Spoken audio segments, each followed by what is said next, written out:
meanings of the word ribbons. Ribbonka marka waxaa la isku yiraahdaa waayadii hore menuya la isticmaali jiray. Hadda home ribbon, insert ribbon. Marka ribbonskan oo dhan tab ribbons baa la isku yiraahdaa inta casaanka saaran. Wixii ka hooseeya waa groupkii kasii kala baxaya waa farci.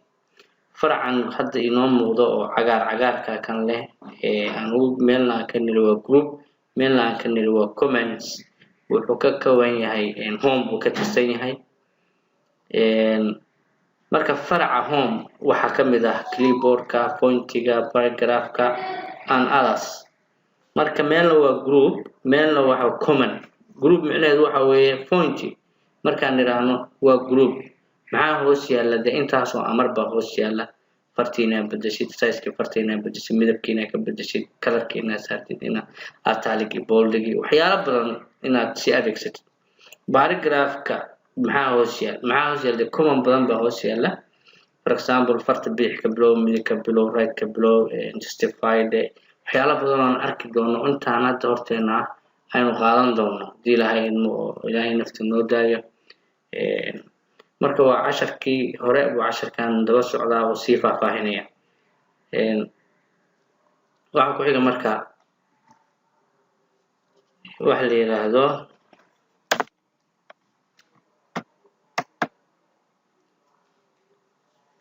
isla ribbonkan wuxuu daba joogaa casharkeennii hore oo ahaa faylka gaarka ahaa si aad u dooratid warqadaada cusub oo la soo baxday meeshii aad ku qaraaci lahayd. wuxuu leeyahay marka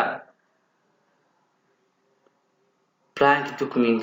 waxaan kala aad u jeedaan meesha marayahay waxa loo yaqaanaa wax la yiraahdo Word 2016 templates oo waxyaalo dheeraad ku ah oo ka duwan.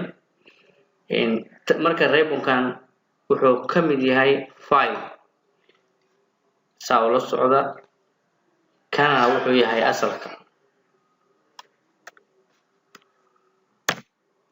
waxa ku xiga wax la yiraahdo quick access toolbar. si fiican muusan muuqan habeenkii dhoweyd markaan sharaxayay laakiin si gaar ah u soo qaaday. quick access toolbar waxa weeye waa meel si yar oo kooban oo degdeg ah aad wax uga dooran kartid. For example, haddaan save rabno undo and redo haddaan rabno waxa weeye mararka qaarkood waxa laga yaabaa adoo qoraal qoraya in wax kaa khaldamaan ama wax kaa tirmaan isla markiiba si degdeg ah undo baa leedahay ama redo. undo and redo marka goorma isticmaalaysaa waa su'aashu.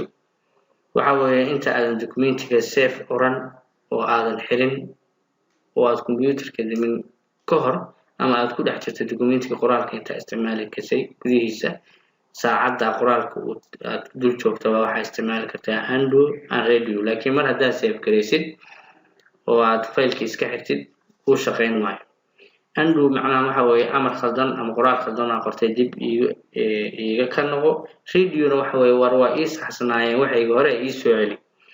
marka intaan quick access toolbar baa la isku yiraahdaa ilaa halka ABC-dan waxay ka turjumaysaa grammaticalka English marka wax ku qortay sida u sahli lahayd luqadda.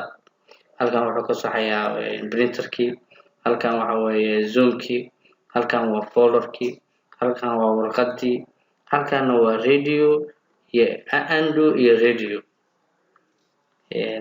saas ula socda kan maanta dhaweyd buu daba socdaa waa saving markaan sameynaynay isla casharkeennii hore. save iyo save as is a different waa taan lahaa. save haddaad tiraadid iyo save as horta way ku kala duwan. marka ugu horeysa documentiga asaasiisa save haddaad tiraadid goobtaan ku keenaya. mar haddaad doonaysid inaad goob kala geysana waxaad isticmaalaysaa save as waxaana kuu bannaan intaan oo meelood inaad geysid. my document inaad dhigtid, desktop inaad dhigtid, browse inaad tiraahdo meel kala geysid.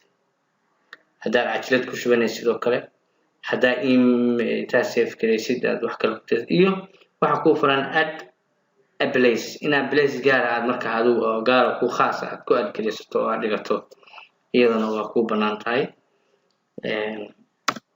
thank you very much. aad baa mahadsantihiin dhammaantiin dhalinyarada barnaamijkan sida tooska ula socota. waxaan idin rajaynayaa guul iyo gobonimo iyo inaad ka faa'iidaysataan barnaamijkan ku baro afkaaga hooyo computerka like tasara, subscribe tasara, siina share gareeya gaarsiiya dhammaan asxaabtiina. aad baa mahadsantihiin. Thank you very much. You well done baan dhihi karaa. aad baad ula socotaan sidaa ay si ka badan baan rajaynaynaa inaan